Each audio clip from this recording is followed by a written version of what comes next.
Alhamdulillah, terima kasih Ustadz untuk tausiahnya. Berikutnya kita berikan kesempatan untuk teman-teman bertanya. Kebetulan kita sudah memiliki list pertanyaan, sambil juga mungkin teman-teman yang lain bisa menuliskan melalui kertas ya. Yang pertanyaan yang pertama dari akhwat ini Marcella Simon. Di sebelah mana posisinya? Marcella Simon.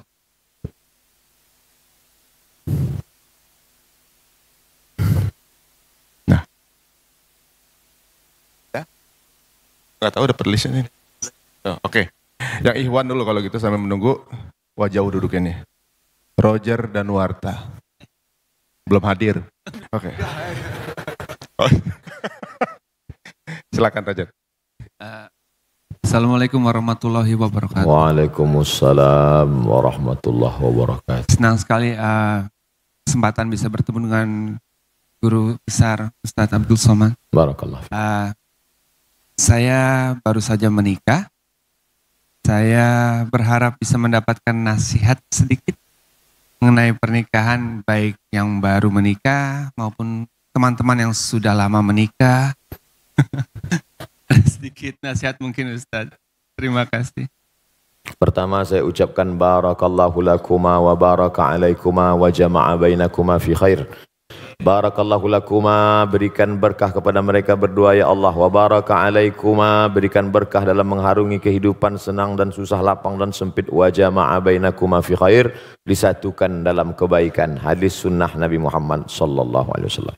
Pertama, mesti difahami bahwa karena jodohlah engkau bertemu, bukan karena bertemu lalu berubah menjadi jodoh. Karena bertemu lalu berjodoh atau karena ada jodoh maka bertemu? Karena ada jodoh maka bertemu. Berapa banyak orang yang bertemu tapi tak berjodoh? Berapa banyak orang yang berjodoh baru sekali bertemu langsung jadi? Tapi jangan gara-gara ini lalu tidak usaha. Nah, ini yang jomblo-jomblo besok nyantai aja. Nanti nggak ada usaha. Bukan pertemuan yang membuat jodoh, tapi jodohlah yang buat bertemu. Makanya harus ada ikhtiar dan usaha. Ini jodoh saya, bahwa saya sudah dikasih air hari ini 2 botol, 1 gelas dengan permen. Ini jodoh saya, rezeki saya ini. Tapi kalau saya tidak berusaha untuk mengambilnya, membukanya, rupanya kosong. Udah ada yang mulai kayaknya. Harus ada ikhtiar. Allah kasih mata, Allah kasih telinga, Allah kasih tenaga, Allah kasih kudrat kemampuan, Allah kasih iradat kehendak. Maka gunakanlah potensi yang ada. Maka pahamilah wahai saudaraku bahwa kalian dipertemukan oleh Allah Subhanahu wa ta'ala. Ini banyak orang sekarang salah jawab. Mas, iya, itu istrinya? Iya. Ketemu di mana? Salah sambung. Maka sejak hari ini katakanlah, aku tak pernah mencari dia, dia tak pernah mencari aku. Allah yang sudah mempertemukan kami. Gitu. Walaupun udah tua, nggak apa-apa. Setelah yakin bahwa itu adalah skenario kehendak Allah. Yang kedua, khuliqatil mar'atu min dhila'. Perempuan itu diciptakan dari tulang rusuk yang bengkok. Wajuha a'laha. Tulang rusuk yang paling bengkok, yang paling atas. Tulang rusuk yang paling bengkok, yang paling atas. Idza akhazta aqamtaha kasartaha. Kalau kau paksa harus lurus, dia patah. Perempuan ini tulang rusuk yang bengkok. Kalau kau paksa lurus, patah dia.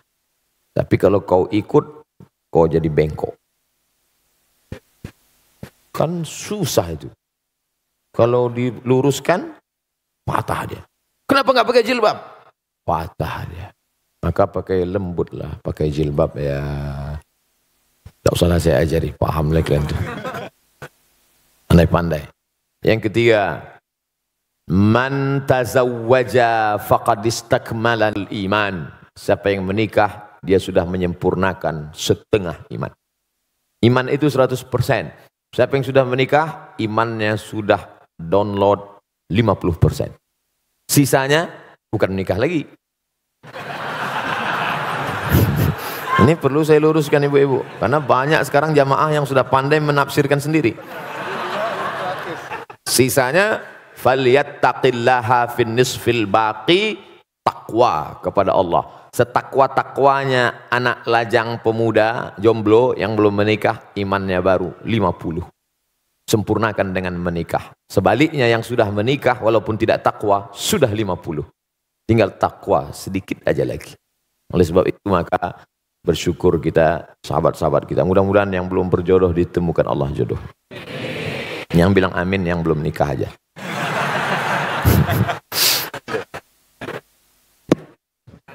Masih ada. Ini baru 3. Yang keempat, dulu ketika engkau sendirian, wahai saudaraku, yang kau urus solatmu saja, yang kau urus jilbabmu saja. Oh, tak pakai jilbab. Tapi setelah kau menikah, sekarang ada beberapa gerbong kereta di belakangmu, tanggung jawabmu besar. Dulu yang penting sholat sudah, tapi sekarang kau sudah menjadi imam. Berusahalah menjadi imam yang baik. Yang kelima, nikah dalam Islam bukan hanya seks, tapi ada yang lebih bermakna daripada itu.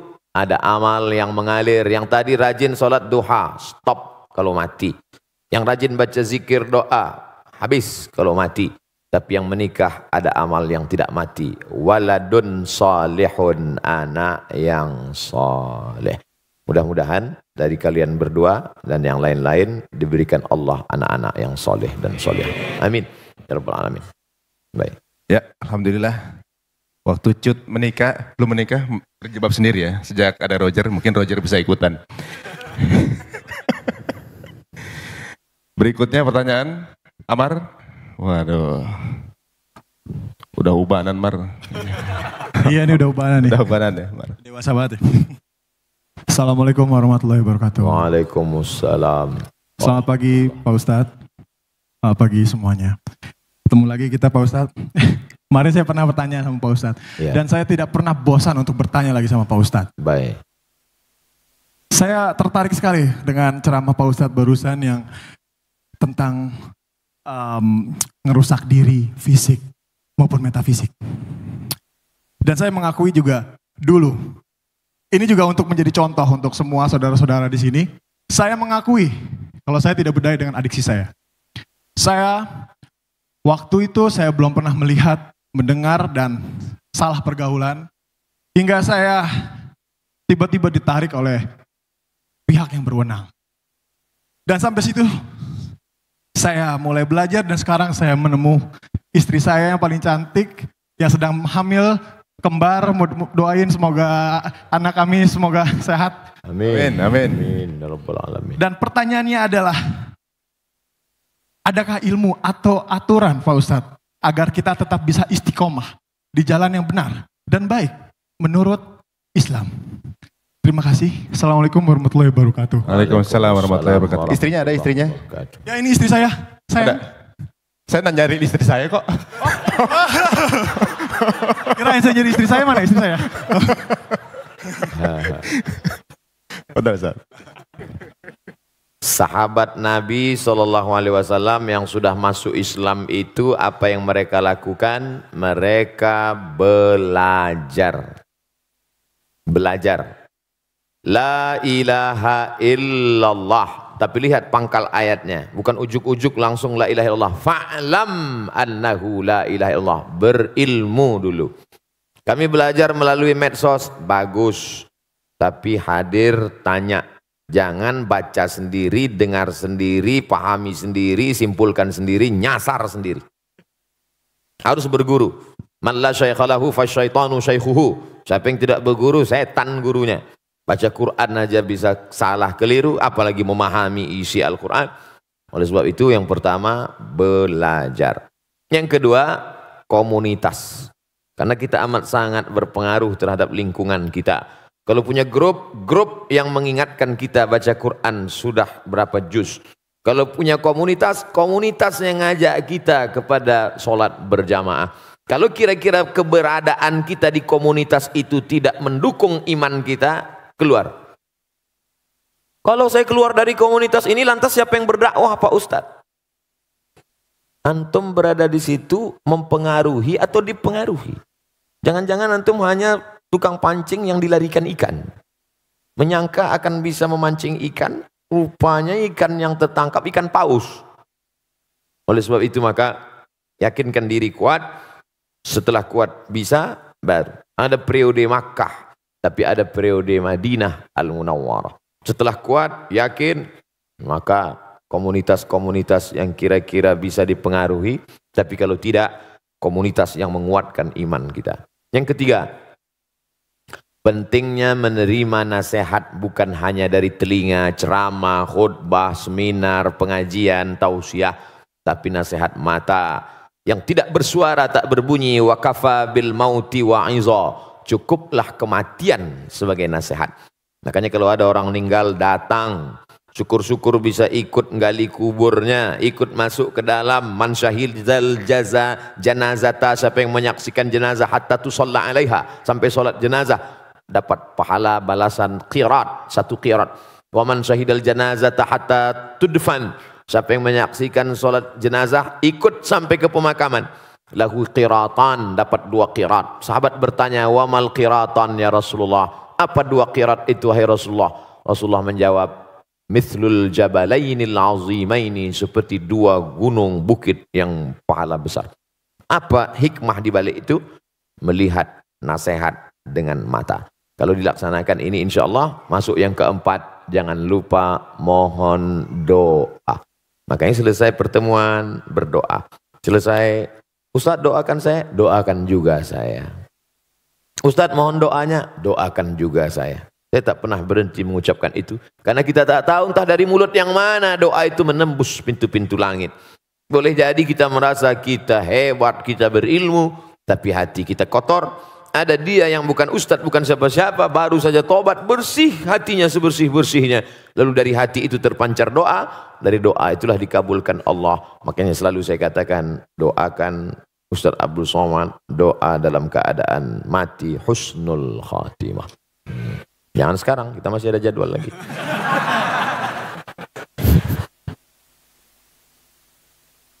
Yang berikutnya kita berikan kesempatan untuk teman-teman akhwat.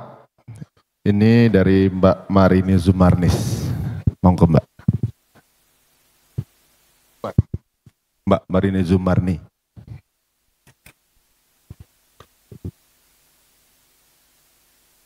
Pakai S.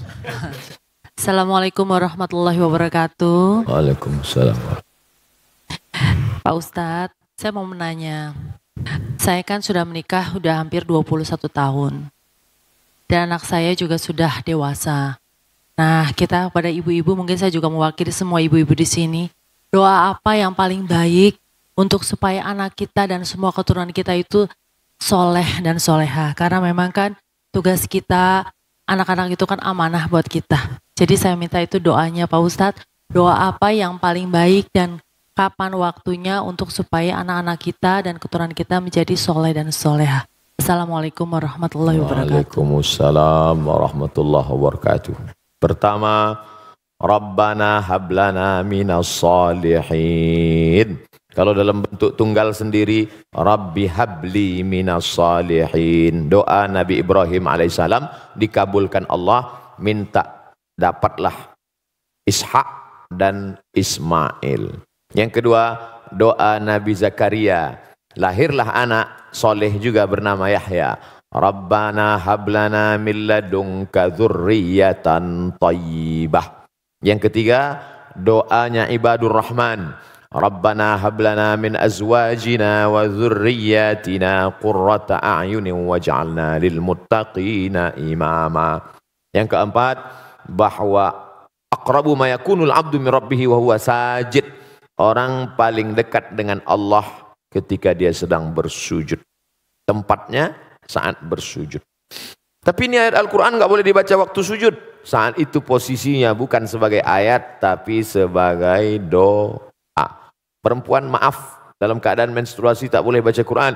Tapi ketika posisinya sebagai doa, maka boleh dia baca. Contoh, naik kendaraan.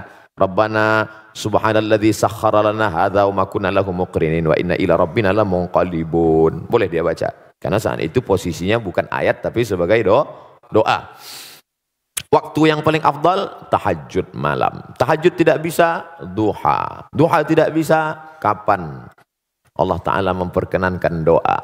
Adab-adabnya menghadap ke arah kiblat. Kalau berwudu, baik. Didahului solat sunat, hajat 2 rakaat, amat sangat baik. Solat sunat dalam keadaan wudu, solat sunat, berdoa kepada Allah. Bagus lagi berdoa dengan tawassul. Tidak membawa tangan hampa kosong, tapi ada yang disebut dalam doa. Hadisnya Sahih Bukhari tentang 3 orang yang terjebak di dalam gua. Tiba-tiba pintu gua tersumbat, tertutup. Lalu dia berdoa, ya Allah, aku pernah punya pembantu. Pembantuku itu pergi. Sebelum dia pergi, gajinya tidak diambil. Maka gajinya aku belikan kambing. Kambingnya beranak pinak banyak. Tiba-tiba pembantuku itu datang, lalu aku panggil dia, hei pembantu, kemari. Ambil kambing-kambingmu ini semua, ambillah. Maka aku bermohon kepadamu, ya Allah, berkat kemuliaan sedekahku itu, bukakan pintu gua ini, terbuka. Itu dalil boleh berdoa menyebut amal bertawassul namanya. Ya Allah, berkat anak yatim yang kusekolahkan itu kemarin, walaupun cuma sebulan aja. Tapi jangan ditulis di medsos. Jangan kuat-kuat. Kadang ada juga orang berdoa ini biar dilupai dengan sebelah. Ya Allah, berkat masjid yang kubantu 100 juta kemarin. Yang disebutkan.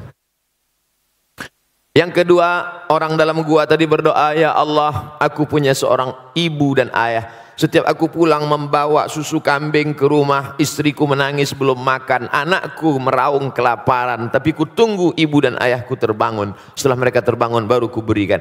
Kalau memang baktiku kepada engkau ini membuat doa terkabul, kabulkan doa, terbuka. Yang ketiga, ya Allah, aku tidak kaya seperti dia bisa bersedekah, dan aku tidak bisa berbakti karena orang tuaku sudah meninggal. Aku hanya melakukan satu, hampir melakukan perbuatan dosa, tapi tidak jadi karena takut kepadamu. Kalau rasa takut ini pun bisa membuat doa terkabul, bukakan pintu, terbuka pintu gua. Oleh sebab itu, berdoa ada waktunya, ada adabnya, dan dengan tawassul baik. Mudah-mudahan anak-anak kita dijaga, dipelihara dari perbuatan maksiat dan dosa. Baik. Baik, berikutnya kami berikan kesempatan untuk Teh Desi. Teh Desi Ratnasari.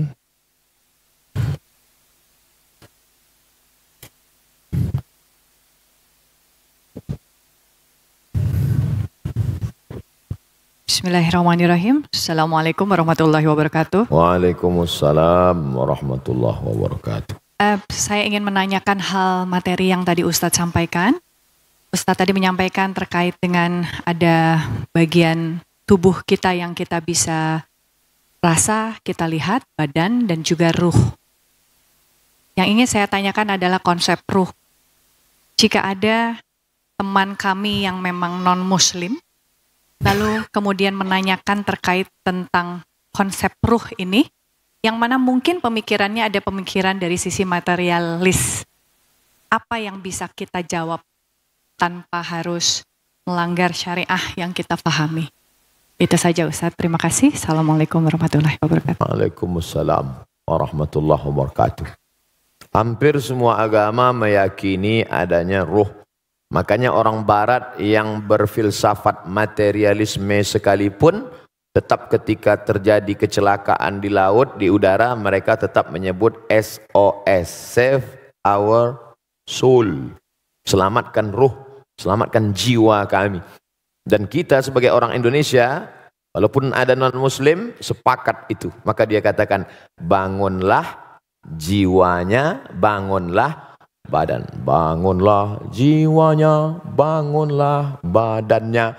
Kalau ada agama di Indonesia yang tidak percaya ada roh, maka saat nyanyi itu dia diam aja. Bangunlah, bangunlah badannya. Karena yang dia lihat hanya badan. Jadi hampir semua meyakini ada roh, bahwa nanti kita akan mati, ruh kita akan diadili. Perbedaannya hanya pada konsep Allah, bahwa kita meyakini qul huwallahu ahad, esa tunggal tak berbilang, Allahu samad, meminta hanya kepada dia saja, tak boleh minta kepada yang lain.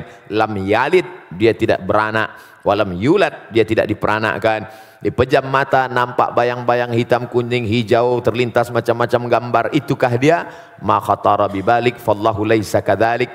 Apa yang terlintas di pikiranmu, maka itu bukanlah Tuhan. Apa yang terlintas dalam kepalamu, maka Allah tidak seperti itu. Karena Allah itu adalah wa yakulahu kufuwan ahad. Tak ada satupun yang setara dengan dia. Insya Allah dengan orang di Indonesia selesai, walaupun non muslim, karena mereka percaya kepada roh. Bagaimana dengan kawan yang bukan orang Indonesia, atau orang Indonesia tapi terkontaminasi kepalanya dengan aliran ateis? Di Indonesia orang ateis tidak punya tempat, karena sila pertama Pancasila ketuhanan yang Maha Esa. Tapi ketika nanti ketemu dengan orang yang tak percaya pada Tuhan, mana itu Tuhan? Kalau memang ada Tuhan itu mana? Mana dia? Saya mau lihat Tuhan itu. Itu pertanyaan tertua dalam surat Al-Baqarah ketika Bani Israel yang dibawa oleh Nabi Musa menyeberang dari Mesir menuju Palestina. Orang Mesir, orang Israel minta kepada Musa. Apa kata mereka? Ya Musa lan nu'mina laka hatta narallaha jahrah. Kami tidak mau percaya kepadamu sebelum kami melihat Tuhan itu nyata di depan mata kami. Mana Tuhan itu Musa? Maka nanti kalau teman-teman ada orang nantang gitu, mana Tuhan itu? Habis itu tempeleng dia langsung. Oh, paham. Habis itu tanya, ente marah ya? Iya. Mana marah itu? Bisa kita tunjukkan. Ini loh marah itu. Tak ada. Marah, benci, rindu, cinta, rasa, tak ada. Maka setiap orang yang ingin mengungkapkan rasa dengan kata-kata, kata terlalu miskin untuk mewakili rasa. Semua kata yang diungkapkan untuk mewakili rasa yang tak kelihatan itu, semua kata itu dusta. Contohnya, ini yang baru-baru kenal lalu ingin nikah, perempuannya nggak mau diajak nikah. Apa kata si laki-laki? Kan ku nanti kau 1000 tahun lamanya. Bohong. 1000 tahun. 40 aja udah kena diabetes. Oleh sebab itu ini bicara tentang ada rasa. Ketika Imam Abu Hanifah, namanya Nu'man bin Thabit, nama populernya Imam Hanafi, bertemu dengan ateis yang tak bertuhan. Hanafi, kalau memang Tuhan itu ada, mana dia? Imam Hanafi berkata, kebetulan mereka bicara di tepi laut. Engkau pergi ke tengah laut naik kapal kayu, sampai di tengah laut terombang-ambing, dipukul ombak, dihempas gelombang, kakimu tidak injak ke bawah, tanganmu tidak menggapai apa-apa, tepian tidak kelihatan, dan engkau hanya berpegang pada satu kayu pecahan kapal. Apakah dalam hatimu ada merasa di sana ada kekuatan yang maha besar? Ya, itulah Allah. Hanya saja kau tak tahu siapa namanya. Datang Muhammad SAW mengasih tahu bahwa nama dia. Siapa dia? Allahu la ilaha illa huwal hayyul qayyum. Apakah dia mengantuk kalau tidur malam? La ta'khudhuhu sinatun wala naum. Apa harta punya dia? Tuhan itu kaya. Lahu ma fis samawati wa ma fil ard. Selain daripada dia ada yang bisa ngasih pertolongan? Man dzalladzi yashfa'u indahu illa biiznih. Tahu tak dia apa yang ada terbersit dalam hati saya? Ya'lamu ma baina aydihim wa ma khalfahum wa la yuhituna bi syai'in min ilmihi illa bima syaa'. Bagaimana kekuasaan dia? Apakah dari Sabang sampai Merauke? Wasi'a kursiyyuhus samawati wal ard. Sulitkah dia mengatur berapa tetes hujan yang jatuh di sana? Berapa buah yang matang di sana? Berapa anak ikan, cacing-cacing tanah di dalam sana? Man dzalladzi yashfa'u indahu illa bi'idznihi ya'lamu ma baina aydihim wa ma khalfahum wa la ya'uduhu hifdzuhuma wa la ya'uduhu hifdzuhuma. Tak ada berat bagi dia untuk menjaga langit dan bumi. Wa la ya'uduhu hifdzuhuma wa huwal 'aliyyul 'azim. Itu makanya kalau ayat kursi itu dibaca, kuat iman kita, setan lari. Bukan mantra abim salabim abakadabra. Ustaz, saya baca ayat kursi kok setannya enggak lari. Orang ente 11-12 sama setan. Oh, lari. Kuatkan. Kira-kira itulah yang dapat saya jawab. Wallahu a'lam. Berikutnya dari Ihwan, ini dari Giovanni Tobing. Ya, silakan. Alhamdulillah. Saya pikir Mas Giovanni ini non muslim.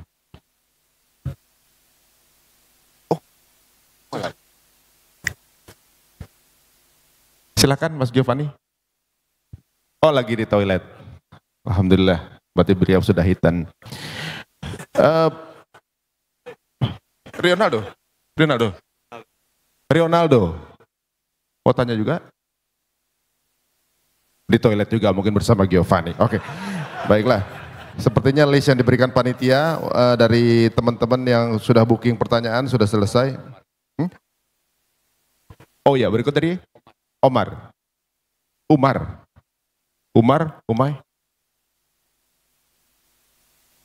Mita, itu Ustadz loh. Oh, Kang Omar Dani, mangga. Sudah, aman. Oke, oh, aman. Ada lagi pertanyaan dari Iwan? Oh, Mas Alvin Adam. Assalamualaikum warahmatullahi wabarakatuh, Ustaz. Waalaikumsalam. Kenalkan saya Alvin. Tadi saya dengar Ustaz bilang bahwa yang tahu benar dan salah itu cuma Allah Subhanahu wa Ta'ala. Di kajian tadi. Yang ingin saya tanyakan Ustaz, bagaimana kita berdialog dengan kalbu kita pada saat kita sharing, syiar, coaching, atau apapun istilahnya ke banyak orang, supaya kita tidak menyakiti hati orang yang bersangkutan. Ini terjadi karena saya besar dari keluarga yang majemuk Ustadz, pluralisme banget, terus terang. Jadi agak sulit bagi saya untuk mencoba. Di satu sisi saya yakin bahwa apapun yang disampaikan yang ada di Al-Quran pasti betul.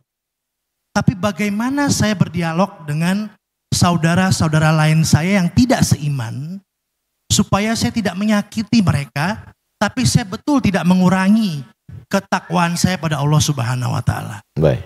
Itu Ustaz. Assalamualaikum warahmatullahi wabarakatuh. Waalaikumsalam warahmatullahi wabarakatuh. Nanti Giovanni kebetulan juga balik. Jadi bertanya Gio? Sekalian? Oke, boleh. Berarti sekaligus dijawab dua, gak apa-apa Ustaz? Ana jawab aja dulu. Jawab ini dulu. Oh, takut lupa. Mas Alvin. Ya. Baik. Saya jawab satu-satu, saya takut lupa. Mas Alvin yang berkehidupan majmuk dalam keluarga, setelah pulang pengajian lalu memanggil keluarga-keluarga yang non-muslim, duduk sini semua, setelah duduk lalu disampaikan, Inna dina indallahil Islam. Agama di sisi Allah adalah Islam. Wa man yabtaghi ghairal islami dina. Siapa yang mencari agama selain dari Islam, falan yuqbala minhu, maka dia tidak diterima. Wa huwa fil akhirati minal khasirin. Di akhirat neraka jahanam tempatnya. Kira-kira apa yang terjadi? Selama nggak diupload gak apa-apa. Pertanyaannya, apakah yang disampaikan tadi benar? Benar. Ini kita bukan bicara masalah kebenaran tidak kebenaran, tapi dalam Islam diajarkan ud'u ila sabili rabbik, ajak orang ke jalan Allah bil hikmah wal mau'izatil hasanah, suri tauladan yang baik, santun, kelembutan. Saya cerita, ada seorang imam dari kalangan tabi'in, Nabi Muhammad SAW, di bawah Nabi sahabat Nabi, di bawah sahabat Nabi tabi'in. Orang yang ketemu dengan Nabi sahabat, yang ketemu dengan sahabat namanya tabi'in. Nama tabi'in ini Al-Imam Al-Hasan Al-Basri, meninggal tahun 110 Hijrah di kota Basrah, Irak. Dia rumahnya di tepi bukit, sehingga tetangganya di atas, dia di bawah. Suatu ketika dia sakit, tidak keluar rumah, tetangganya turun dari atas, non-muslim, menjenguk ke rumahnya, dilihat di ruang tamu, mana Hasan Basri? Ya tidak ada, dia di kamar, dijenguk di kamarnya. Hai Imam Hasan Al-Basri, ya apa kabarmu? Aku sakit. Itu di pojok rumahmu ada ember, iya. Apa itu ember? Menampung air dari atas. Air apa? Aku tidak tahu, aku tampung saja. Kalau tidak salah itu air WC ku. Air WC si non-muslim jatuh menetes ke bawah. Lalu kemudian dia bertanya, berapa lama sudah kau menahankan air menetes ini? Ishruna sanah, 20 tahun. Ajaran apa yang mengajarkanmu seperti ini, wahai Hasan Basri? Saksikanlah wahai Hasan Basri, asyhadu an la ilaha illallah wa asyhadu anna Muhammadan Rasulullah. Tersentuh hatinya karena akhlak dan kelembutan. Berapa banyak orang tua yang dulu kehilangan anaknya ketika orang tua itu masih satu keyakinan dengan dia. Tak pernah datang, mabuk narkoba. Tapi ketika sudah masuk Islam, membawa makanan, menyentuh kebaikan, memeluk ciumnya. Karena Islam tak melarang putus hubungan walaupun beda agama. Akhirnya orang tua itu tersentuh berkata, dulu kusangka kalau anakku pindah agama dia akan hilang. Tapi justru sekarang kau makin dekat dengan aku, saksikanlah nak, asyhadu an la ilaha illallah wa asyhadu anna Rasulullah. Tapi sayangnya itu hanya di sinetron aja. Kita mau tunjukkan real dan nyata. Oleh sebab itu maka sentuhlah dia dengan akhlak Islam. Karena Allah Subhanahu wa taala tidak pernah memuji Nabi Muhammad sallallahu alaihi wasallam. Ai Muhammad yang tahajudnya sampai kakinya bengkak. Ai Muhammad. Tidak. Tapi apa bunyi ayatnya? Wa innaka la'ala khuluqin azim. Sesungguhnya engkau wahai Muhammad sallallahu alaihi wasallam berakhlak mulia. Akhlakul karimah. Makanya Nabi itu datang apa kata dia? Innama bu'istu liutammima makarimal akhlak. Aku datang untuk menyempurnakan akhlak. Anak Abu Bakar namanya Asma. Asma ini satu ayah dengan Aisyah istri Nabi, tapi lain ibu. Ibunya non muslim. Setelah Asma pindah dari kota Makkah ke kota Madinah, ibunya rindu datang ingin menemui Asma. Asma takut bertemu ibunya karena non muslim. Akhirnya melapor ke Nabi, ya Rasulullah, ya ummi qadimat, ibu saya datang. Afa asiluha, ibu saya datang jauh dari kota Makkah tapi saya takut menemuinya karena akidahnya berbeda. Bolehkah saya silaturahim dengan dia? Kata Nabi, apakah Nabi menjawab, ini pedang pancung kepala makmu. Kata Nabi, siliha, silakan sambung silaturahim. Afa'utiha, boleh aku beri dia hadiah? Apa kata Nabi? I'tiha, beri dia hadiah. Berdasarkan hadis ini, kata Syekh Atiyah Saqar, Mufti Al-Azhar Mesir, boleh memberi daging kurban kepada non-muslim dengan syarat kurban sunat, bukan kurban wajib. Zakat tak boleh, karena wajib untuk umat Islam. Kurban wajib, kurban nazar tak boleh. Kalau nanti saya punya anak, saya bernazar mau kurban ya Allah, tapi kalau enggak punya anak, sampai mati enggak mau kurban, itu enggak boleh. Kurban sunat boleh. Jadi saudara saya Mas Alvin, maka tunjukkan saja dengan perilaku, dengan kelembutan, dengan akhlak, tahadu tahabu, saling berbagi hadiah, maka kau akan berkasih sayang. Bersalaman, menghilangkan kedengkian, kemarahan, kelembutan, maka insya Allah, tapi tetap dengan berpegang ada aturan-aturan. Kehidupan sosial tak masalah, tapi kalau sudah terkait dengan akidah harus tegas. Wala ana abidum ma'abadtum wala antum abiduna ma'abud lakum dinukum waliyadin. Wallahu a'lam. Ya, berikutnya pertanyaan dari Mas Gio. Jadi Mas Gio? Oke, siap. Jadi silakan Mas Gio.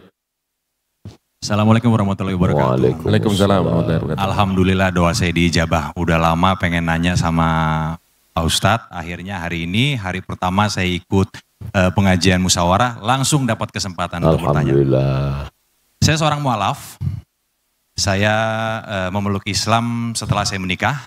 Dan saya merasa Islam suatu agama yang luar biasa. Waktu sebelum saya memeluk agama Islam, saya ke gereja pun setahun sekali udah syukur. Tapi saya bertransformasi menjadi seseorang yang berusaha untuk menjadi lebih baik di Islam sampai bisa sholat 5 waktu, mempelajari yang lain-lain. Pertanyaan saya sama Pak Ustadz adalah, kemarin itu saya udah, anak saya ada tanya sama saya, Dedi kalau surat ini bunyinya apa? Wah, saya mulai nggak tahu nih, ya kan? Nah, saya rasa saya mulai harus belajar banyak mengenai Islam, mengenai surah dan lain sebagainya. Pertanyaan saya yang mungkin ini adalah keresahan hati juga beberapa saudara-saudara kita yang mualaf, Pak Ustadz. Bagaimana kita memilih guru yang benar? Yang pertama.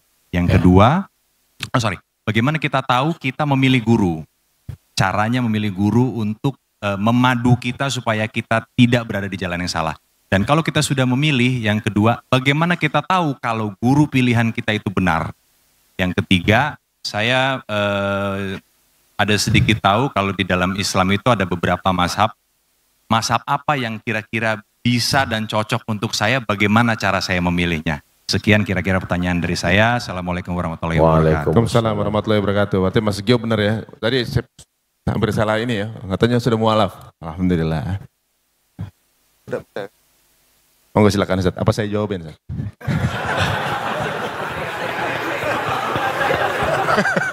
Afwan. Mas Gio, yang catatan amalnya masih bersih, ketika di hadapan Allah mungkin buku catatan dosa saya jauh lebih banyak. Oleh sebab itu jangan lupa doakan saya, doakan kami, doakan kita semua.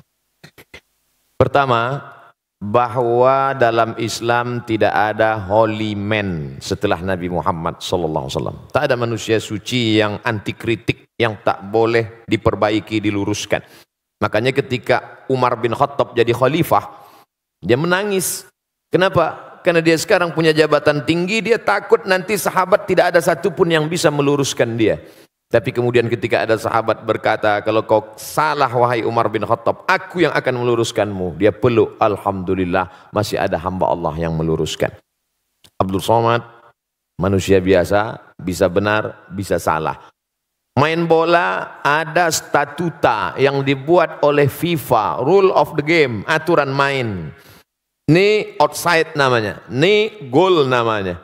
Maka ketika orang itu keluar dari standar ini, dia tidak benar. Idza ra'aitar rajul, seorang yang diyakini sebagai wali Allah. Kita tahu ada wali songo, manusia yang punya karamah, kemuliaan. Dalam kitab Al-Luma', cahaya-cahaya, ditulis oleh Imam Saraj At-Tusi. Kata seorang guru, ayo kita menjenguk wali Allah. Ini wali Allah hebat, ayo. Sampai di dalam masjid, muridnya nanya, mana wali Allah? Itu yang ada di depan. Masya Allah, wali Allah. Tidak berapa lama setelah itu, yang disangka wali Allah tadi meludah di dalam masjid. Kata gurunya, ayo kita tinggalkan, ini wali setan. Kenapa? Karena perbuatannya bertentangan dengan syariat Islam, haram meludah dalam masjid. Jadi mesti ada aturan, kalau tidak aturan nanti kacau balau. Jelas-jelas ini orang tidak benar. Ketemu di tempat maksiat, minum khamar, tetap juga digurukan. Tidak bisa. Itu siapa? Guru spiritual saya. Tapi dia minum khamar. Khamar yang kelihatan mata kita dia minum, itu sebenarnya kalau sudah sampai lehernya berubah jadi zam-zam. Benar. Bagaimana kalau ternyata dia bisa jalan di atas air? Ternyata dia bisa terbang di awan. Disebutkan dalam kitab Tanbihul Mughtarrin, peringatan bagi orang yang tertipu. Idza ra'aitar rajul, kalau kau lihat ada orang yatiru fil hawa, bisa terbang di atas awan, yamshi 'alal ma', bisa jalan di atas air, la taghtar, jangan tertipu karena itu, karena setan iblis pun bisa melakukan itu, tapi pandanglah pada istiqomahnya tentang ajaran, perintah dan larangan Allah. Disuruh Allah dia ikut, dilarang Allah dia tak buat, ikutilah istiqomahnya. Maka alhamdulillah musyawarah, ada guru-guru yang istiqomah, Ustaz Adi Hidayat, kemudian Ustaz Umar Mita, ustaz-ustaz kita yang banyak yang dalam koridor Ahlus Sunnah wal Jamaah. Tanya ke Ustaz Adi Hidayat, beliau punya banyak kader-kader hafal Al-Quran. Ustaz, saya mau belajar Quran dari awal, mau ngaji. Nah, nanti beliau akan kirim guru mengaji supaya kita benar. Jadi dalam Islam aturannya adalah Quran, Sunnah. Tidak sesuai dengan Quran, menyalahi Sunnah, tidak ikut fatwa ulama Ahlus Sunnah wal Jamaah, maka dikeluarkan dari, ada kalanya SP1 sesat, surat peringatan yang salah sedikit sesat, tapi kalau fatal dia bisa menjadi kafir, keluar dari Islam. Na'udzubillah. Ini tentang masalah memilih guru. Standarnya Quran, Sunnah, dan mengikut ulama Ahlus Sunnah wal Jamaah. Berikutnya, mazhab apa yang saya ikut?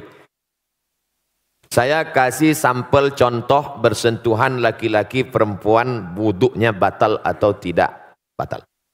Aula mastumun nisa, kamu bersentuhan kulit dengan perempuan, batal atau tak batal? Menurut mazhab Hanafi tidak batal. Karena makna lamastumun nisa bukan sentuhan kulit, tapi maaf jima. Kalau berhubungan kelamin baru batal.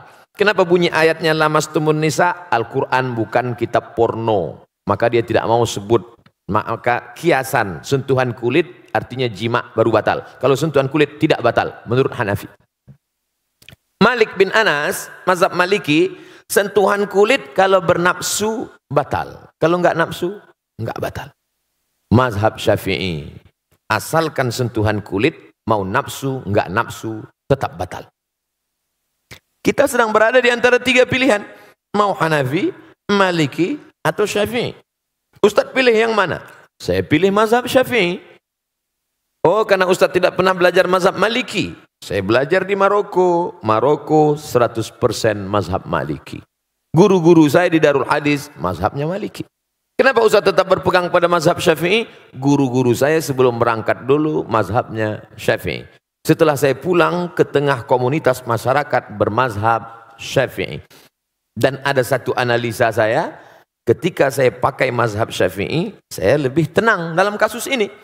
Misalnya habis bersentuhan, habis itu saya sholat. Allahu Akbar. Datang setan menggoda. Wudu'mu batal Abdul Somad. Tidak, aku sudah wudu. Tapi andai saya pakai mazhab Maliki. Wudu'mu batal Abdul Somad. Tidak. Tadi kamu nafsu. Enggak. Ada dikit. Tapi saya tidak menyalahkan mazhab Maliki. Karena ketika saya salahkan mazhab Maliki, berarti saya menyalahkan guru-guru saya dulu. Selama masih dalam ahlus sunnah wal jamaah. Tapi jangan gara-gara ngaji begini lalu semua benar. Kamu kenapa enggak sholat? Mari kita berlapang dada menerima perbedaan. Oh, enggak bisa. Ini antara sesama sholat tapi beda. Maka kata Syekh Yusuf Qardawi, sebenarnya orang awam dia enggak punya mazhab. Mazhabnya adalah mazhab gurunya. Apa mazhab gurunya? Ya itulah mazhab dia. Kebetulan saya berguru kepada guru-guru yang bermazhab Syafi'i. Maka saya ikut mazhab Syafi'i. Andai dulu saya lahir di India, di sana mazhabnya Hanafi, mungkin saya sekarang mazhab Hanafi. Andai saya dulu orang Maroko, mungkin sekarang mazhab Maliki. Tapi kemudian setelah belajar, dalam beberapa tidak secara keseluruhan, tentang bayar zakat pakai uang misalnya. Nah, dalam hal ini pakai mazhab Hanafi. Kalau mazhab Syafi'i mesti pakai beras. Lalu orang miskin dikasih beras numpuk. Akhirnya dia mau beli baju kan tidak mungkin pakai beras barter. Beras itu dijual juga. Akhirnya perlu uang juga. Kenapa nggak langsung aja pakai uang? Makanya Syekh Ali Jum'ah Mufti Mesir dalam kitab Al-Bayan lima yushghilul adhan mengatakan dalam masalah bayar zakat fitrah pakai uang, pakai mazhab Hanafi dan sebagian pendapat mazhab Syafi'i. Nah, jadi dalam hal ini kita berguru, ikut guru kita yang selamat dari syirik, yang selamat dari bid'ah dhalalah, yang selamat dari kesesatan, dan kita tenang beramal. Wallahu a'lam bishawab. Alhamdulillah, mudah-mudahan menjawab Mas Gio. Berikut ini ada kabar gembira, salah satu di antara teman kita ada yang ingin bermualaf. Masyahadat. Oh, oke. Bukan umum ya, bukan dipublish ya. Oke, siap. Saya salah baca. Oke, baiklah kalau gitu. Pertanyaan dari Syarul Gunawan. Waduh, di belakang. Oke. Gundul tapi menawan. Silahkan Kang Syarul. Oke, silahkan. Untung deket Gio. Ya. Udah deh ya. Ketemu Gio lagi. Ketemu teman-teman dulu. Ya, assalamualaikum warahmatullahi wabarakatuh. Ustadz Abdul Somad, alhamdulillah bisa bertanya lagi sama antum. Insya Allah. Yang pertama tadi saya mau menanyakan mengenai fisik atau metafisik atau psikis. Mengenai ria, Ustadz. Saya sudah 12 tahun bergerak di bidang travel umroh haji. Hanya sebatas saya mengawal. Tapi ilmu saya masih jauh, Ustaz. Ketika saya memposting foto-foto atau video untuk kepentingan promosi saya di travel, saya merasa bahwa ya ini kan tergantung niat. Saya kan ingin promosi. Tapi ketika saya menanyakan pada diri saya, hey, kamu ini sebenarnya sedang mempromosikan diri kamu atau travel kamu? Itu yang saya kadang-kadang, oh ya, mungkin kebanyakan orang juga sering sulit untuk menilai ini ria atau ikhlas ataupun tujuan lain. Ya. Itu yang pertama. Terus kemudian yang berikutnya, saya kira udah nggak usah lah. Kasih kesempatan sama yang lain aja. Saya kira itu. Terima kasih banyak. Billahi taufiq wal hidayah. Assalamualaikum warahmatullahi wabarakatuh. Waalaikumsalam warahmatullahi wabarakatuh. Kita tanya ke anak muda yang sholat ke masjid, tiba-tiba ada yang satu nggak sholat ke masjid. Ente kenapa nggak sholat ke masjid? Takut ria Pak Ustadz.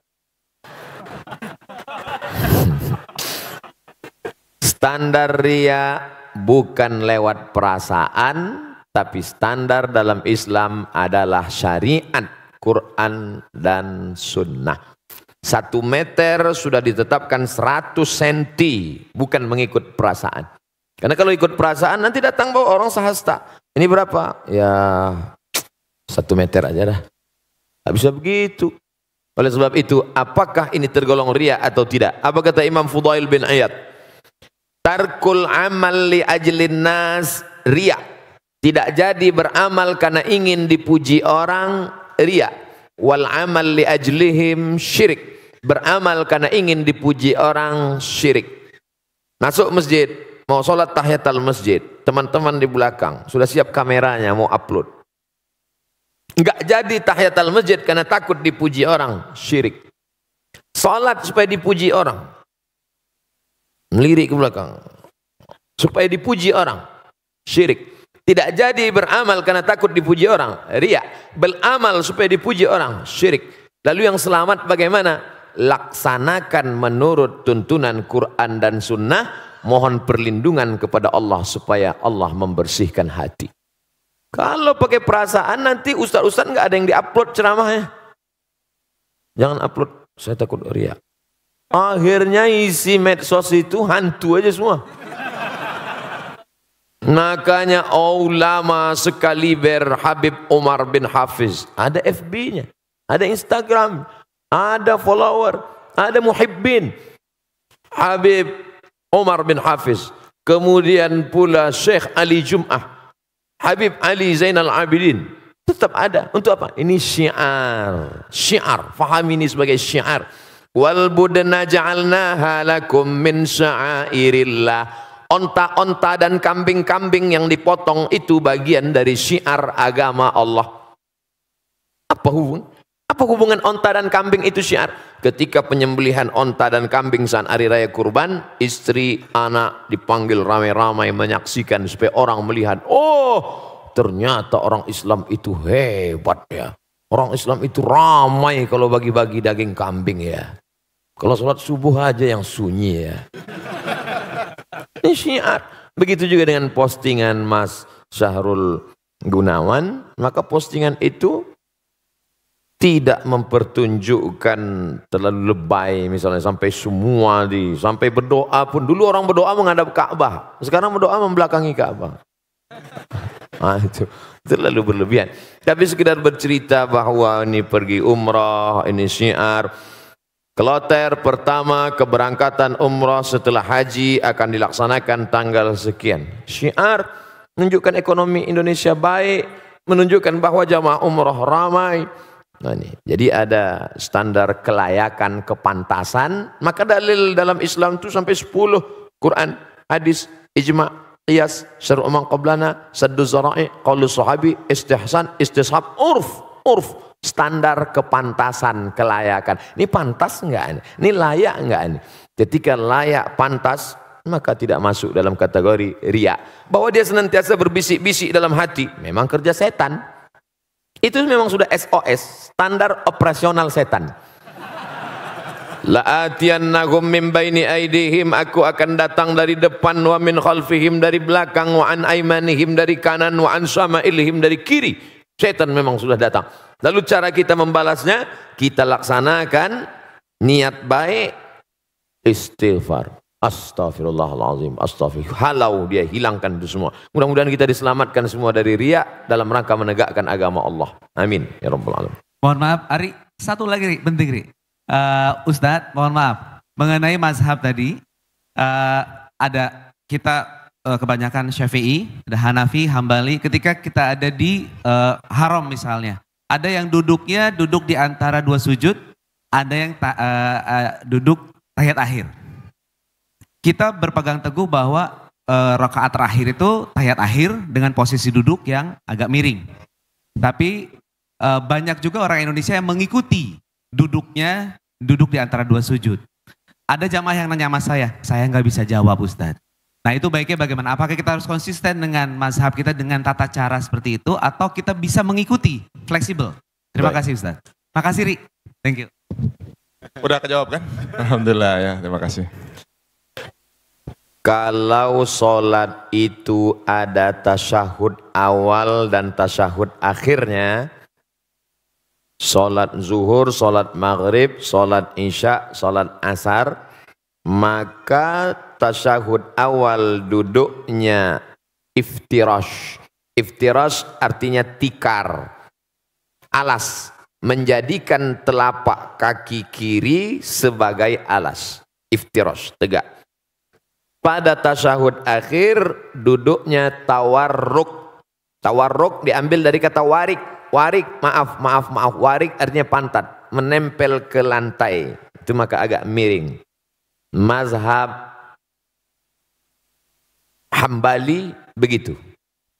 Tapi pada sholat yang tidak ada tasyahud awalnya, sholat Jumat, sholat Qobliyah, sholat Ba'diyah, tahiyatul masjid, yang tak ada tasyahud awalnya, maka duduk tasyahud akhir itu duduknya tetap iftirash seperti duduk tasyahud awal.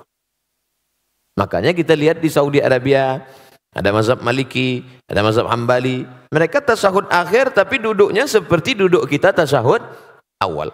Sedangkan mazhab Syafi'i, sholat apapun namanya, setiap tasyahud akhir maka duduknya mesti tawarruk, menempel ke bawah. Nah, jelas ini mazhab Hambali, ini mazhab Syafi'i. Sekarang ada orang Indonesia pergi umrah, duduk tahiyatul masjid atau qobliyah atau ba'diyah, tapi duduk tasyahud akhirnya duduk iftirash. Maka secara fikih, etika fikih keliru. Karena dalam fikih itu mesti sepaket. Kalau mazhab Syafi'i dari awal, mesti Syafi'i juga di ujung. Contoh, kalau dia dari awal itu niatnya di dalam takbiratul ihram, maka sampai salamnya mesti mazhab Syafi'i. Kalau dia campur di dalam itu tidak benar menurut fikih. Tapi sahkah sholatnya? Sholatnya sah. Sama juga seperti orang waktu bismillahnya jahar, sholat subuh, tapi nggak pakai kunut. Itu dia sudah campur dua mazhab. Bismillahirrahmanirrahim. Alhamdulillahi rabbil alamin. Itu mazhab Syafi'i. Mestinya setelah rakaat kedua, Allahumma hdina fi man hadait. Tapi sekarang pada beberapa masjid, bismillahnya Syafi'i, tapi kunutnya malah pindah ke Hambali. Secara etika fikih, dia tidak ngerti fikih. Tapi dia udah sholat subuh aja udah alhamdulillah. Gitu. Sholat subuhnya sah. Nah, jadi kalau dalam satu masalah itu dianjurkan untuk tidak campur-campur mazhab dalam satu masalah. Masalah sholat tadi dari takbiratul ihram sampai salam pakai mazhab Syafi'i. Wallahu a'lam. Ya, mudah-mudahan Bang Syahrul aman. Oke, tinggal kita berangkatin aja umrah bareng nih, musyawarah ya. Amin. Ya, sebelum kita masuk pertanyaan kertas ada satu lagi dari Marcella. Marcella, silakan. Assalamualaikum warahmatullahi wabarakatuh. Waalaikumsalam. Sebelumnya Pak Ustadz, saya masih belajar dan banyak mau cari tahu tentang Islam. Jadi mohon maaf kalau pertanyaannya mungkin standar, cuman ini saya penasaran banget dari dulu. Ini masalah poligami. Kalau, wah ibu-ibu di sini pada langsung gitu. Kalau yang saya tahu, yang saya yakini dari dulu, manusia itu kan diciptakan berpasang-pasangan. Lalu Hawa itu diciptakan dari tulang rusuknya Adam. Nah ini kalau masalahnya poligami, lalu kalau nikahnya sampai 4 itu sisanya yang misalnya namanya Siti, apa Susi, apa Santi itu tulang rusuknya dari mana itu Pak Ustadz? Terus sama kalau memang diperbolehkan asalkan bisa adil katanya gitu ya Pak Ustadz. Ini kalau menurut Al-Quran sendiri adil itu tolak ukurnya seperti apa Pak Ustadz? Karena kan kadang-kadang kalau Rasulullah mungkin kita tahu untuk adil pasti bisa, nggak mungkin enggak gitu kan. Tapi kalau suami yang manusia biasa, kadang istrinya aja setiap kali ngeliat mukanya istighfar gitu kan, banyak-banyak istighfar. Terus dia mau poligami itu gimana caranya Pak Ustadz ngomongnya? Baik. Makasih Pak Ustadz. Pertama bahwa hadis tentang khuliqatil mar'atu min dila', perempuan diciptakan dari tulang rusuk, bermakna kiasan. Tulang rusuk melindungi jantung atau jantung melindungi tulang rusuk? Tulang rusuk yang melindungi jantung. Perempuan itu tulang rusuk. Laki-laki itu jantung. Maka perempuan yang melindungi laki-laki. Makanya dalam Quran disebut hunna libasul lakum wa antum libasul lahun. Perempuan menjadi pakaian bagi laki-laki, menutupi segala cacat, aib dan kekurangannya. Maka tulang rusuk menjadi pelindung bagi laki-laki. Nah, jadi jangan dipahami tekstual lalu sebelum nikah minta surat catatan dokter berapa yang hilang tulang rusuknya. Nah, saya nggak mau nikah sama kamu, tulang rusukmu hilang 3, berarti bini kau 3 katanya. Ini yang pertama. Yang kedua, Nabi Muhammad SAW menikah dengan Khadijah monogami 25 tahun. Monogami, istri tunggal. Baru poligami sekitar 10 atau 12 tahun. Mana yang lebih lama dalam kehidupan Nabi? Monogami atau poligami? Nampak jawaban serentak. Monogami. 3, ayat tentang turun fankihu ma tabalakum minan nisa'i masna, nikahilah perempuan 2, wa thulasa, nikahilah 3, wa ruba', nikahilah 4. Ayat itu nyuruh nambah atau mengurangi? Mengurangi. Karena dulu orang Makkah istrinya unlimited edition. Maka turun ayat ini untuk menyuruh kurangi.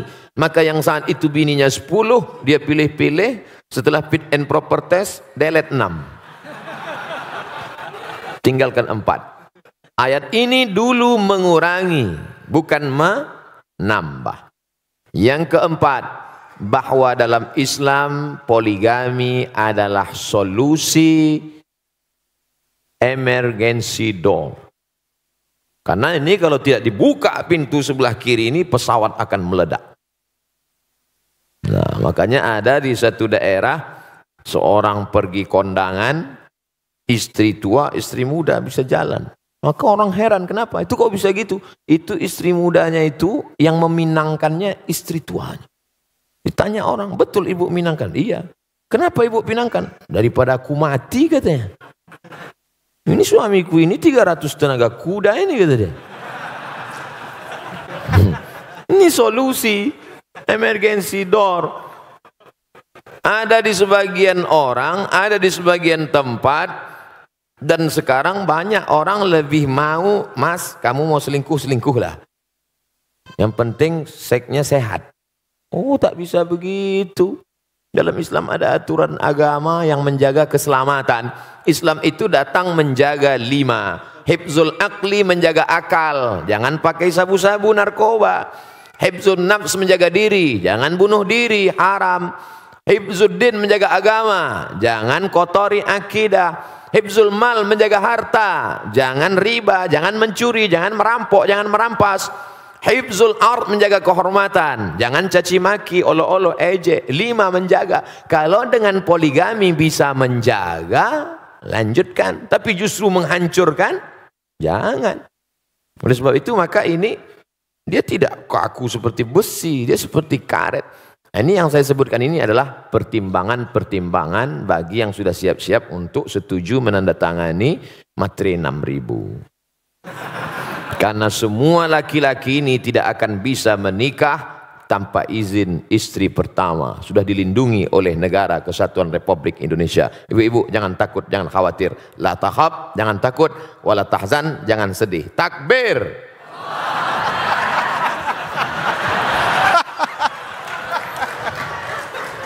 Pas istri saya lihat Ustaz. Alhamdulillah ya, aman ya ibu-ibu ya. Aman. Baiklah, berikutnya kami persilakan Ustaz untuk pertanyaan yang dari kertas.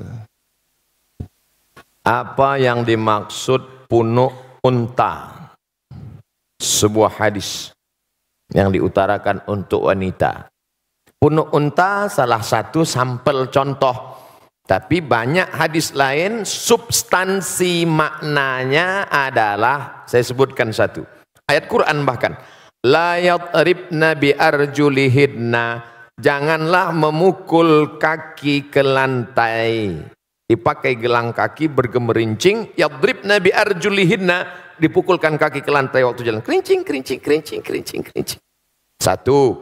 Dua. La tabarrujna tabarrujal jahiliyatil ula, jangan bersolek-solek jahiliyah. Tiga. Jangan memakai seperti punuk unta naik ke atas. Dari tiga sampel contoh ini makna substansinya adalah norak. Berlebihan, lebih dari normal, abnormal, supaya diperhatikan orang. Adapun sekedar mengikat rambut, kebetulan rambut dia panjang, maka diikatnya pakai karet gula, diikatnya. Lalu kemudian ketika dia pakai jilbab agak menonjol sedikit, ya nggak apa-apa. Tapi sengaja dipakai tinggi ke atas supaya ketika dia lewat semua wow. Jadi jangan ditangkap sampelnya, tapi yang diambil adalah substansinya.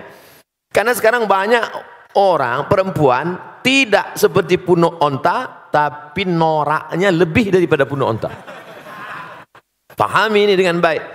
Tentang masalah gemerincing di lantai, tidak ada lagi. Tentang solek jahiliyah, tidak lagi. Tentang punuk onta, tidak. Dia selamat dari tiga kasus contoh. Tapi substansi noraknya masih bertahan. Maka hukumnya dia tetap kena. Intinya wajar-wajar saja. Kau diperhatikan orang bukan norakmu, tapi karena prestasimu. Kau diperhatikan orang bukan karena make upmu, tapi karena cahaya bekas wudukmu, karena tahajudmu memancar. Ini kan ingin mencari hati orang supaya suka. Padahal hati orang itu punya Allah. Kalau Allah sudah menanamkan cinta ke dalam hatimu, maka hati-hati hamba itu pun ikut cinta kepada engkau. Oleh sebab itu maka raihlah cinta Allah dengan tahajud, raihlah cinta Allah dengan baca Quran dan zikir, bukan dengan yang semu, bukan dengan yang hilang. Karena kita akan capek melelahkan diri sendiri hanya dengan kepalsuan-kepalsuan. Kenapa dia bercahaya wajahnya? Bekas wudhu, Masya Allah. Emang saya tayamum? Artinya kita tetap beramal, berdoa, biarlah orang suka, karena Allah menanamkan suka itu bukan karena dibuat-buat. Karena sesuatu yang dibuat-buat kita akan lelah, capek sendiri. Normal saja, apa adanya. Apa boleh seorang anak naik haji, tapi orang tuanya belum pernah pergi haji? Pulang dari sini, kau ambil kain selendang, kau gendong ibumu, dari Jakarta jalan kaki ke kota Makkah. Sampai di Makkah kau tawaf 7 putaran, naik ke Bukit Safa, pergi ke Marwah 7 putaran, tahallul. Maka belum dapat menebus sekali teriakannya saat melahirkanmu. Oleh sebab itu yang punya uang, senangkanlah hati orang tua. Buatlah ibumu seperti raja, maka rezekimu akan seperti raja-raja. Bukan hadis Nabi, saya ketemu di grup WhatsApp. Senangkan orang tua, karena setelah Allah langsung orang tua. Wa qadha rabbuka alla ta'budu illa iyyah. Allah mewajibkan engkau hanya beribadah kepada Allah. Habis Allah, wabil walidaini ihsana. Berbakti kepada orang tua. Kalau masih hidup dia senangkan. Tapi saat tidak beruntung, saat sangat sayang pada ibunya, tapi ibunya sudah meninggal dunia, saat datang menjumpai Nabi SAW, ya Rasulullah, ummi matat, makku, ibuku, ummi sudah meninggal dunia. Afa atasaddaqu anha? Kalau saya bersedekah, pahalanya sampai tidak ke almarhumah? Kata Nabi, tasaddaq, sedekahlah wahai Sa'ad. Ayu sadaqatu afdal? Apa sedekah yang paling afdal? Kata Nabi, saqiyul ma, memberi air minum. Idzan ahfiruha. Saat itu juga, saat ngobrol dengan Nabi itu, langsung saat pergi menggali sumur, wakafkan untuk almarhumah ibunya. Sudah meninggal dunia. Maka yang masih hidup, esok hari libur, bawakan makanan kesukaannya, belikan pakaian yang paling indah, tunjukkan kertas, mama, sudah kami daftarkan ONH. Alhamdulillah. Tapi baru bayar DP 5%. Doakan supaya rezeki kami halal berkah. Saya sudah banyak berjalan, jauh berjalan, banyak dilihat, lama hidup banyak dirasa. Di balik kesuksesan orang-orang besar itu saya lihat, saya perhatikan. Rupanya di ruang kamarnya ada gambar ibunya.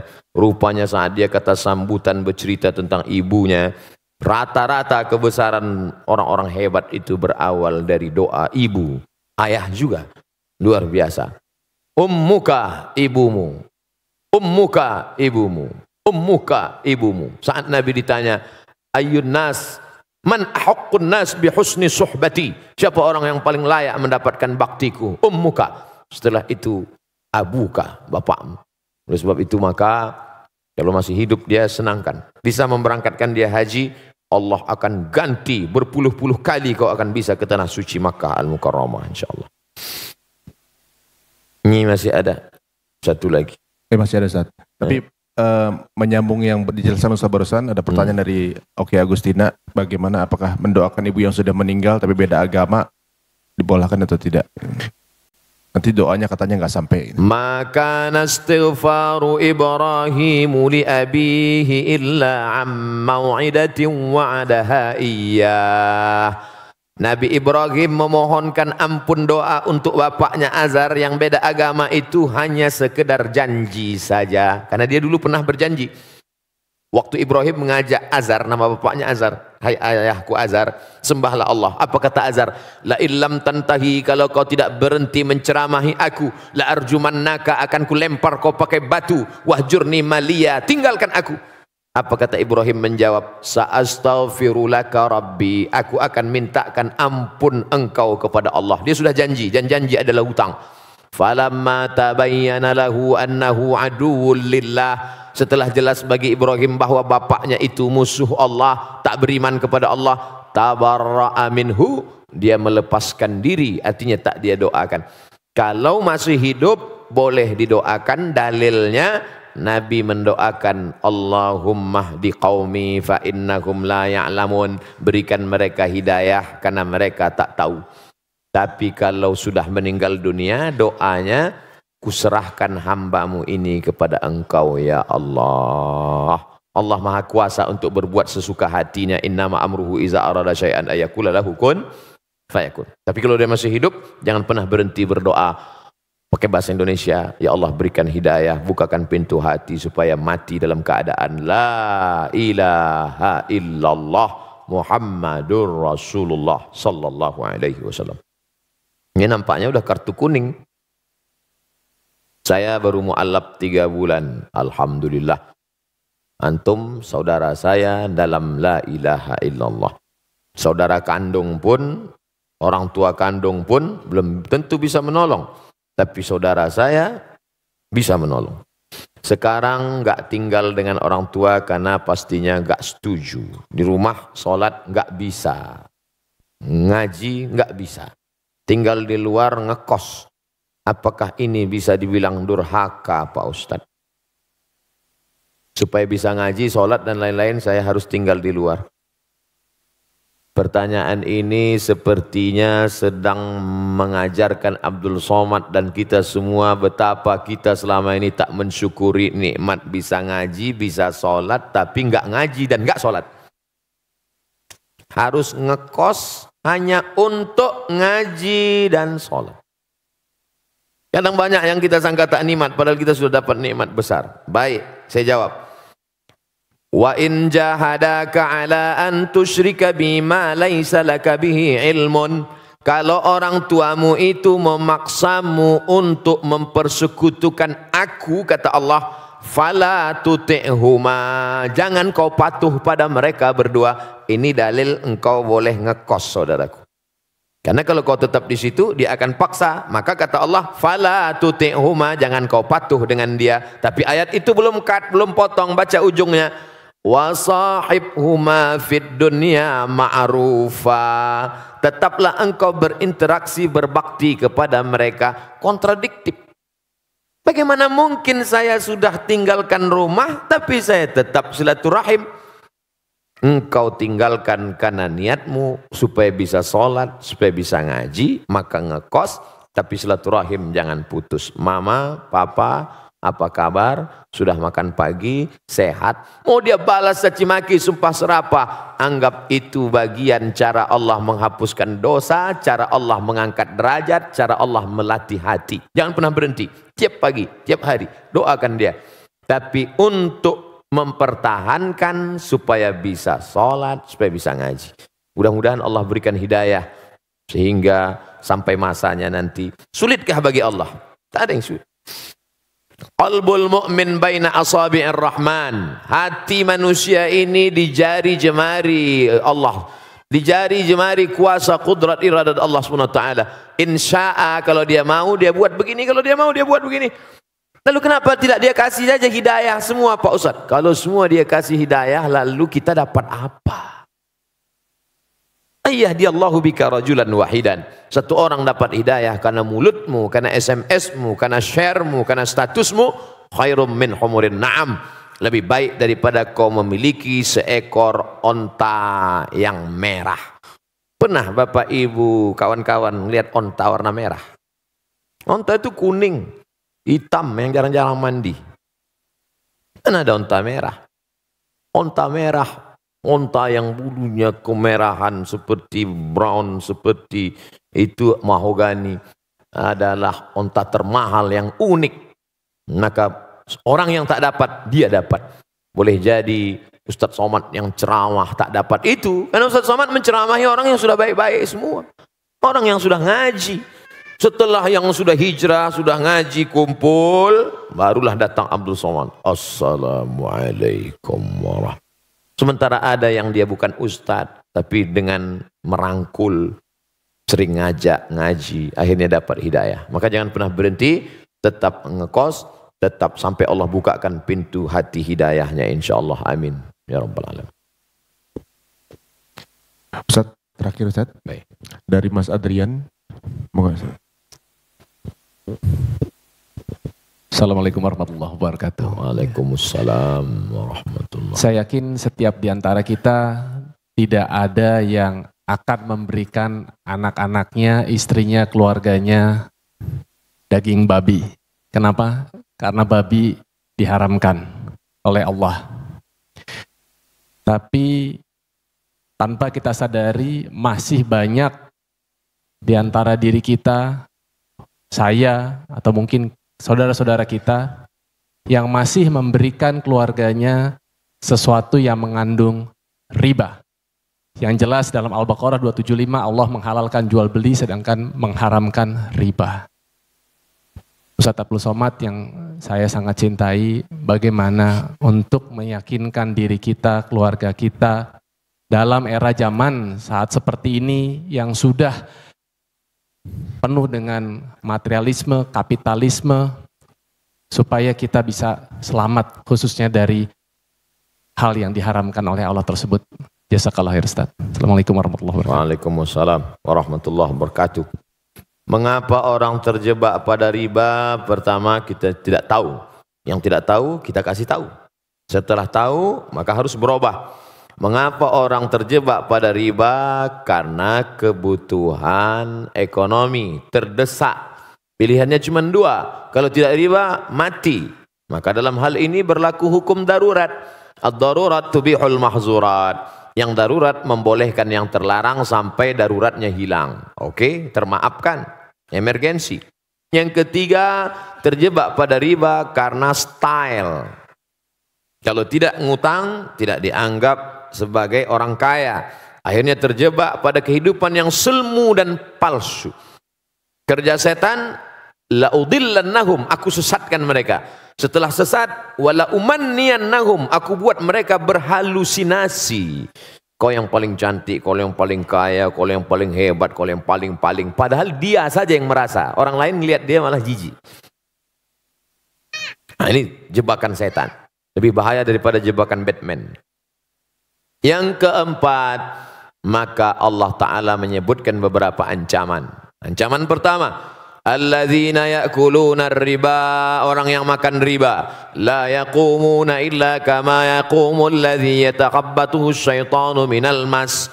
Bangkit dari kubur ketika nanti ditiupkan sangkakala seperti orang yang kerasukan setan. Kata orang Jawa, kesambet. Begitulah nanti bentuk dia di padang mahsyar.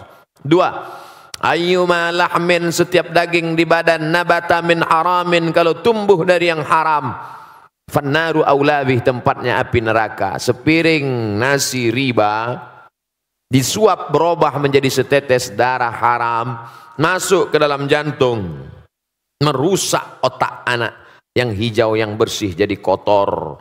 Darah dari jantung naik ke otak. Nasiyatin kadzibatin khati'ah, ubun-ubun pendosa.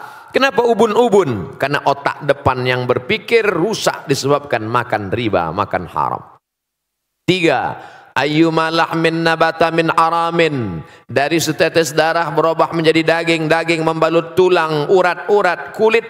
Nabata min aramin, kalau dia tumbuh dari neraka, tumbuh dari riba haram, fannaru aulabih, tempatnya api neraka jahanam. Yang keempat, rajulun as'ath akbar, ada orang yang rambutnya kusut berdebu, mengangkat tangan berdoa, ya Rab, ya Allah, doanya tak dikabulkan. Kenapa doanya tak dikabulkan? Mat'amuhu haram, makanannya haram. Masrabuhu haram, minumannya haram. Malbasuhu haram, pakaiannya haram. Wa ghudhiya bil haram, diberi makanan haram. Oleh sebab itu Abdullah bin Umar bin Khattab mengorek mulutnya. Dia muntahkan lagi. Ketika ada orang memberi kurma, dia makan. Setelah itu datang orang ngasih tahu. Itu tadi yang ngasih ente orangnya begini-begini. Dia muntahkan lagi. Makanya jangan senang dulu kalau ditraktir. Oleh sebab itu maka kita jaga diri kita, keluarga kita dari riba ini. Beralih ke bank syariah. Beralih. Alihkan tuh tabungan-tabungan bank syariah yang dapat fatwa DSN, Dewan Syariah Nasional. Kita kembangkan ekonomi syariah. Wah, kemarin saya baca buku Pak Ustadz, tidak syariahnya bank syariah, menuju syariah, menuju syariah. Karena kalau langsung ujuk-ujuk ya nggak bisa, berproses. Haramnya khamar aja berproses. Dulu orang musyrik jahiliyah minum khamar sesuka hatinya. Allah tidak langsung haram dah, tapi berproses. La taqrabus shalah, jangan kamu salat wa antum sukara, ketika kamu sedang mabuk. Enggak boleh salat waktu mabuk. Artinya apa? Kalau enggak dalam salat boleh mabuk. Tapi jangan dipakai sekarang. Ini cerita tentang pengharaman khamar dulu. Jadi kalau mau salat zuhur jam 12, mabuk jam 9, ya enggak apa-apa, mabuk aja. Tolong jangan dipotong. Dulu nih ceritanya sebelum pengharaman. Setelah umat Islam mulai menjauhkan khamar, karena ketika itu ada sahabat yang mabuk minum sampai lupa ayat sambil mabuk salat. Wala ana abidum ma'abadtum wala antum ma'abiduna ma'abud. Wala ana abidum ma'abadtum wala antum ma'abiduna ma'abud. Wala ana abidum ma'abadtum. Maka turun ayat, la taqrabus salata wa antum sukara. Jangan kamu salat ketika kamu mabuk, hatta ta'lamu ma taqulun, sampai kamu sadar apa yang kamu ucapkan. Artinya umat Islam sudah mulai menjauhi khamar. Setelah jauh baru turun ayat kedua. Yas'alunaka 'anil khamri wal maisir. Kalau mereka bertanya kepadamu tentang khamar dan judi, qul, katakan, fihima itsmun kabir, dosanya besar, tapi manfaatnya juga besar. Tetap cerita manfaat, tapi udah mulai agak-agak jauh.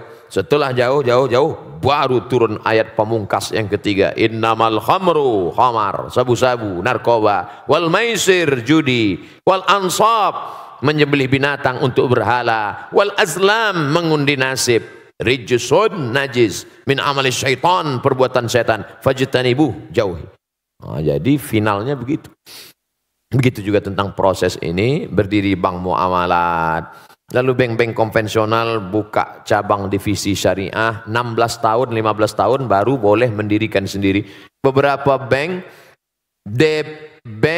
daerah, bank Aceh, bank NTB, bank Sumatera Barat, nah ini bank Riau, berubah menjadi bank syariah. Mudah-mudahan semuanya dalam proses, walaupun mungkin kita tidak lagi hidup di atas dunia, tapi anak-anak cucu kita mendapatkan bank syariah ini sehingga murni dari riba, insyaallah. Amin ya rabbal alamin. Amin ya rabbal alamin. Alhamdulillah ya rabbil alamin. Sepertinya sesi tanya jawab sudah berakhir. Sebelum kita masuk ke salat zuhur, ada baiknya kita mendengarkan doa penutup dari Ustaz. Fadhal Ustaz. Astaghfirullahalazim. Astaghfirullahalazim. Astaghfirullahalazim. Alladzi la ilaha illa huwal hayyul qayyum wa atubu ilaih. Rabbana alaika tawakkalna, kepada Engkau kami bertawakal ya Allah. Wa ilaika anabna, kepada Engkau kami berserah diri ya Allah. Wa ilaikal masir, kepada Engkau kami semua akan mati menghadapmu ya Allah. Rabbana fir lana dzunubana, ampunkan dosa silap dan salah kami. Wali ummahatina, ibu yang sudah melahirkan kami, 9 bulan 10 hari mengandung kami. Berapa kali dia tidak jadi sholat duha gara-gara kami menangis di pelukannya. Berapa kali dia sudah ambil wudhu akan tahajud juga tidak jadi karena kami menangis sampai pagi. Berapa kali dia tidak jadi mengganti baju hari raya demi kami. Berapa kali dia harus kena panas terik demi sekolah kami. Hari ini saat kami ingin membalas budi baiknya, dia sudah berada di dalam tanah. Tak dapat kami balas selain berdoa, Rabbana ighfir lana dzunubana wa liwalidayna warhamhuma kama rabbayana shaghira. Allahumma ja'al abna'ana wa banatina, anak-anak kami. Dulu di zaman kami kecil godaan ada, tapi di zaman anak-anak kami begitu hebat dan dahsyat. Selamatkan mereka dari narkoba ya Allah, selamatkan mereka dari zina, selamatkan mereka dari pergaulan bebas, selamatkan mereka dari segala perbuatan dosa dan maksiat. Ya muqallibal qulub, wahai Engkau yang membolak-balikkan hati, sabbit qulubana, kokohkan hati kami, ala dinik, dalam agamamu, wa ala ta'atik, dalam ketaatan kepadamu ya Allah. Allahumma alif baina qulubina, hati yang sudah Kau satukan dalam iman dan Islam ini, maka jaga hati kami jangan sampai dirusak hanya karena hasad dan dengki ya Allah. Allahumma tahhir qulubana minal hasadi wan nifaqi wal kibriya. Jaga hati kami dari sifat angkuh dan sombong. Jaga hati kami dari sifat syirik dan riya. Jaga hati kami dari segala yang membuat amal kami hilang sia-sia, tak dapat menjadi bekal saat menghadapmu nanti ya Allah. Allahumma barik lana fi amwalina, berikan berkah pada harta yang Kau titipkan kepada kami, sehingga harta itu tidak menjadi istidraj, nampaknya seperti nikmat tapi ternyata di balik itu semua azab. Jadikan harta kami berkah sehingga kami bisa berinfak, berwakaf, bersekolah, menyantuni anak yatim, membayarkan sekolah fakir miskin, mendirikan rumah jompo, menyantuni mereka yang kekurangan ya Allah. Allahumma barik lana fi ahlina wa auladina, berikan berkah pada keluarga kami sehingga dapat kami membimbing sampai saat kami nanti menghadapmu ya Allah. Allahumma ja'al hadzal balada baladan aminan mutmainnan ya'tihi rizquhu min kulli makan. Jadikan negeri tempat tinggal kami negara kesatuan Republik Indonesia negeri yang aman, damai, bersih dari segala kehancuran, perpecahan, terbuka pintu rezeki dari segala penjuru. Allahumma waffiq ulata umurina, pemimpin-pemimpin kami, condongkan hati mereka untuk menolong agamamu dengan kekuasaan yang kau titipkan di tangan mereka ya Allah. Allahumma khtim lana bihusnil khatimah. Tutup umur kami dengan husnul khatimah. Wala takhtim alaina bisu'il khatimah. Jangan kau tutup hati kami. Jangan kau tutup umur kami. Jangan kau tutup usia kami dengan su'ul khatimah. Allahumma ja'al akhira kalamina. Jadikan akhir kalam kami indan tihai ajalina. Ketika ajal kami sampai, yang terakhir keluar dari mulut kami adalah La ilaha illallah Muhammad Rasulullah sallallahu alaihi wasallam. Kalimatu haqqin alaiha nahya, dengan itu kami hidup. Wa alaiha namutu, dengan itu kami mati. Wa biha nub'atsu, dengan itu juga nanti kami ingin dibangkitkan di padang mahsyar menghadapmu ya Allah. Rabbana atina fid dunya hasanah wa fil akhirati hasanah wa qina adzabannar. Wa sallallahu ala sayyidina wa maulana Muhammad wa ala alihi wa sahbihi wa sallam. Walhamdulillahi rabbil alamin. Taqabbalallahu minkum minna wa minkum taqabbal ya karim. Terima kasih segala perhatian. Mohon maaf banyak silap salah kata tak berkenan di hati. Wassalamualaikum warahmatullahi wabarakatuh. Waalaikumsalam warahmatullahi wabarakatuh. Teman-teman semuanya, kita akan langsung melaksanakan sholat zuhur. Teman-teman mohon ditemani Ustadz kita untuk berada di saf salat, dan juga kita ingatkan teman-teman untuk sampah-sampah